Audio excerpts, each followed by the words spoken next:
So you've been thinking about eternity for quite some time now, wondering if there's a heaven or a hell? Will I live forever? Is this all there is? These are the instructions for Heart of Eternal, the card game. Heart of Eternal is a split deck trading card game. Split decks are drawn into different piles to give players more control over their playing strategies. The game can be played by using the balanced starter decks or by creating your own deck with any combination of cards, as long as there are no duplicates. The point of the game is to bring your deck to battle against your opponent and to be the first to collect all 7 Augs. There can be only one. Well, 7. The cards. The starter pack of Heart of Eternal contains 2 balanced decks of cards, OT and NT. In each deck there will be 4 types of cards: Adversity, Dunamis, Character, and Aug. The character cards are used for battle.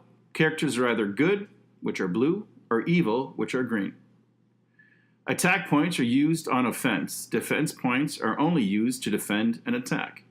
While you're on the offense, your character may initiate battle. If you have more attack points than your opponent has defense points, you win that battle and gain an Aug. Your opponent sends his character to the Eternal Abyss, known as the discard pile. On the character cards, you'll find different symbols. The Elder symbol is located in the upper left corner of specific cards. This means that this character is a higher ranking Elder and cannot be used until you've collected 3 Augs. The card type symbol is located in the upper right corner of the card. This shows us how rare the card is and ranges from common to ultra rare. This section indicates the character's ability. Not all characters have abilities. The usage symbol is located on the left side of the card, and this indicates the use of the card's ability. Each symbol represents either continuous effect or one-time use. There are 6 classes of characters represented by symbols on the left side of the card. A character's class has pros and cons, so use them wisely. Adversity cards have a negative consequence followed by a reward. Play them at any time on either yourself or your opponent. Adversity cards may only be played if the negative conditions are met. Dunamis cards can be used on characters to give them an extra boost. Every card has a good and evil side to them. You can only use the half of the Dunamis card that is the same color as the character to which it is attached. To further clarify, the left side of the card is always good, and the right side is always evil. They must be played on your own characters unless the card has stated otherwise.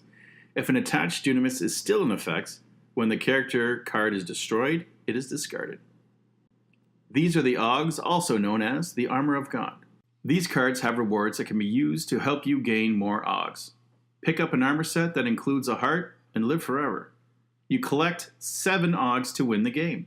It's very important to know Aug cards can only be obtained when you are on an offensive and destroy a character in battle. Setup and gameplay. Before you begin the game, separate your deck into their piles. Then draw 2 cards from each character, Dunamis, and Adversity pile. Now you have your hand. You can use the cards in your hand during your turn to attack your opponent or replenish your field. You can only have 8 cards in your hand at any time. If you have extra cards, when your turn ends, you will need to discard. In the field of play, there are 3 sections. The barrier zone. Use this space to protect yourself. Cards are placed face down in this area until they are used. There are only 4 slots available, so choose wisely. This is your final line of defense. Without it, you will be subject to a direct hit. Only cards in the field or barrier can be used in defense. Barrier cards cannot be removed from barrier unless they are played to the field. Character zone. This is where you place your characters. There's only 3 spots available, so great care should be taken to prepare for battle. You can only reveal 1 character to this zone per turn while playing on offense. It's important to know that while you are on defense, you may reveal as many cards as you want as long as they come from your barrier zone. It should be noted that defense characters played from your barrier zone can immediately enter battle, but cannot join an existing battle. Any character ability can be activated at this time, regardless of being in battle. The battle zone. This is where you go to fight. Move your characters to this zone to initiate a battle. Taking your turn. When your field of play has been set and your cards are in hand, it's time to begin. During your first turn, draw a card from one of the 3 piles unless you have a card that states otherwise. Take an action. Play cards to establish proper attack or defense strategies. Then attack your opponent. This is done by playing characters onto the field and moving these characters into the battle zone.